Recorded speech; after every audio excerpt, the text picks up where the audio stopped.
عادي يبقى كده والله العظيم يا كابتن احمد معظمهم فرحانين في اللي بيحصل في حازم. وانا قلت للكابتن حازم وبقول اهو اول مره اقول الكلام ده، قلت له ما تشتغلش مع الناس دي. اوعى انت النهارده لما تشتغل معلش مع احترامي مع حد بيتحامى فيك في كل المواقف الصعبه وناس غير مؤهله للمناصب دي، انت اللي هتشيل. قلت له من اول يوم. ولكن حازم بيدفع ثمن طيبته. حازم طيب زياده عن اللزوم. حازم راجل اسطوره من اساطير مصر، واللي بيحصل معاه دلوقتي عيب. صحيح. طيب المدير الفني للاتحاد يعني في وقت من الاوقات ليه هو المسؤول عن واسعد ناس في الكلام ده بعض اعضاء مجلس اداره اتحاد الكوره ان حازم بيشيل وبيشيله حازم، وكلهم دلوقتي اختفوا لان حازم هو الراجل النجم والراجل اللي كان متصدر المشهد.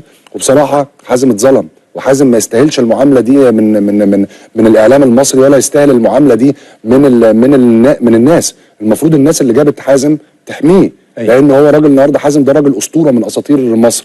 يا عم احنا جبنا سكينه وشقينا بطنه، ما احنا ننتقد انه جاب فيتوريا وجاب الضحك وجاب صاحبه الاخ مشارع عبد العزيز ولا ايمن عبد العزيز ده اللي قال لك التكتيك والفنيات ما يعديش 10%، وانا مش دكتور نفسي وادوم الصحه. ما انت جاي تعمل ايه؟ لازم ينتقد يا عم وما نشوفوش تاني وريحنا ويرتاح. احمد عبد القادر انا من وجهه نظري وياما طلعت معاك يا كابتن سيف انا معجب بيه تمام، وشايف ان احمد عبد القادر من اللعيبه اللي لابد ان تعامل معامله خاصه. تمام، لان في لعيب كده نفسيا تعرف تطلع منه كل حاجه بتعامل بيعطيه قيمته كلاعب. تمام.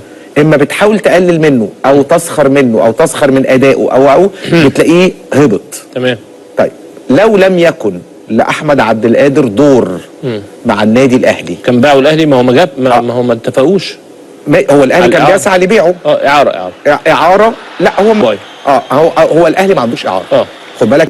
طب ما المانع ان النادي الاهلي او نادي الزمالك يتقدم بعرض لشراء احمد عبد القادر؟ صلاح محسن هل النهارده النادي الاهلي كان طالب في عبد القادر مليون دولار والقصه وقفت على 200,000 دولار. هل نادي الزمالك هيقدم عرض للنادي الاهلي لشراء عبد القادر بمليون دولار؟ انت ممكن اسال سؤال؟ اتفضل. هو النادي الاهلي مش معجب بعبد القادر وكولر مش معجب بيه وشايف ان اداؤه قليل وانه مش هيفيد الاهلي فهيبيعه بمليون دولار؟ ايوه.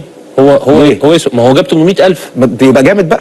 ما هو جاب لا يعني هو جامد بقى، ممكن يكون مفيد. يا جدع انت واي حاجه فضلت خير الاهلي كده، مره رمضان ومره عبد القادر اللي انا برميه انت نفسك فيه ابعتها له.